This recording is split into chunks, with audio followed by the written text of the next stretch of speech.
Hey, what's up? Seventyne here, taking a look at the multiplayer fighting game Rise of Incarnates. Developed by Bandai Namco games, the same guys behind Ace Combat and the Tekken series. Rise of Incarnates has 4 superheroes, or awakened Incarnates, step into the arena to fight it out in teams of 2. The game's core is based around a basic ranged and melee attack that can be added upon to create better combos. Hitting enemies up into the air or smashing them into the ground are some of the more interesting basic combos, but dodge attacks and 3-hit combos are also available. Managing to get a combo going can put your enemy into a stun lock at least until they are knocked to the ground, in which they then enter a recovery state where you are unable to attack them until they have fully recovered. A nice way to prevent ridiculous stun locks that can occur in other fighting games, giving the enemy a chance at a second engagement. The characters available in the game play differently for the most part and have specialized mechanics and combos. One character will have you surfing on a crowd of zombies, while another character will have you throwing your enemy around as a spider tank. This makes it easy to find a character that suits your playstyle, and for me that was definitely Odin, the spider tank general. Each character also has to be played against differently, so each game is somewhat different from the last. The game does put a restriction on your camera movement, with a lock-on being your only option. This isn't really a problem though, and is actually a good feature of the game, allowing you to track your opponents a lot easier in quite a fast-paced fighting game. The 2v2 format of the game is somewhat worked into the mechanics of the game, with tag combos being a pretty good way to deal tons of damage to your enemies when they hit up into the air by your teammate. But that's just about where the 2v2 mechanics end, and really the game kind of feels like 2 separate fights happening at the same time.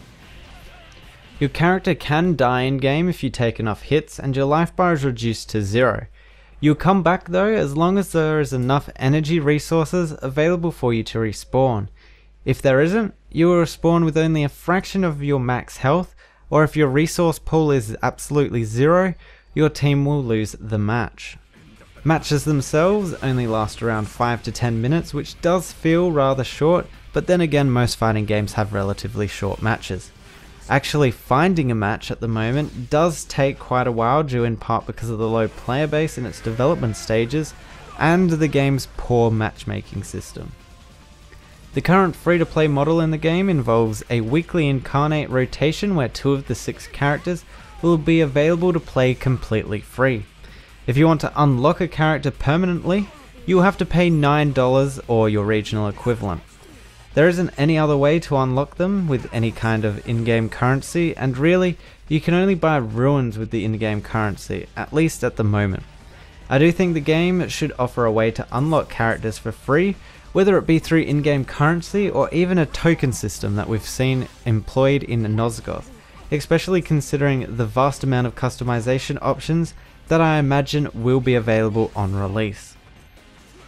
The other features in the game include ranked leaderboards to compare your skill in the game to others, as well as certain stats.